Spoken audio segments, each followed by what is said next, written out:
Bitcoin est une monnaie virtuelle qui circule sur Internet. Il remplit les mêmes fonctions qu'une monnaie traditionnelle. Il représente une unité de compte, c'est-à-dire qu'il permet de mesurer la valeur d'un bien ou d'un service. On peut, par exemple, déterminer qu'une paire de chaussettes vaut 2 bitcoins. Il facilite les échanges, c'est-à-dire qu'on peut l'utiliser pour acheter des biens et des services.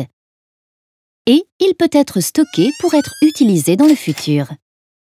En ce sens, Bitcoin peut être qualifié de monnaie au même titre que l'euro, par exemple. Mais attention, l'euro et le Bitcoin ont des caractéristiques différentes. L'euro a un cours légal. Cela signifie qu'il est reconnu par les pouvoirs publics et que tout le monde dans la zone euro est obligé d'accepter d'être payé en euros. Or, même si de plus en plus de sites e-commerce et même quelques boutiques physiques acceptent le Bitcoin comme moyen de paiement, rien n'oblige un commerçant à les accepter et personne ne garantit qu'ils seront acceptés dans le futur. L'échange de Bitcoin est donc possible uniquement entre personnes qui acceptent de l'utiliser. On dit que c'est une monnaie du fait des usages. De plus, l'utilisation de l'euro est encadrée par des systèmes centralisés. Par exemple, lorsqu'il prend ou perd trop de valeur, la Banque centrale européenne intervient pour réguler ces fluctuations. Bitcoin repose au contraire sur un système décentralisé. Sa valeur dépend donc uniquement de l'offre et de la demande. Plus les gens achètent de Bitcoin, plus leur valeur va augmenter, et moins les gens vont en acheter, plus leur valeur va baisser. C'est donc une monnaie très fluctuante.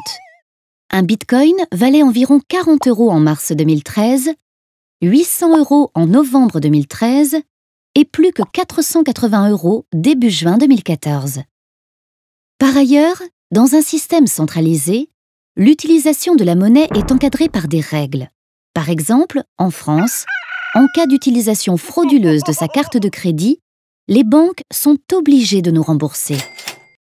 Dans un système décentralisé comme Bitcoin, en cas de fraude, il n'y a aucun recours légal possible.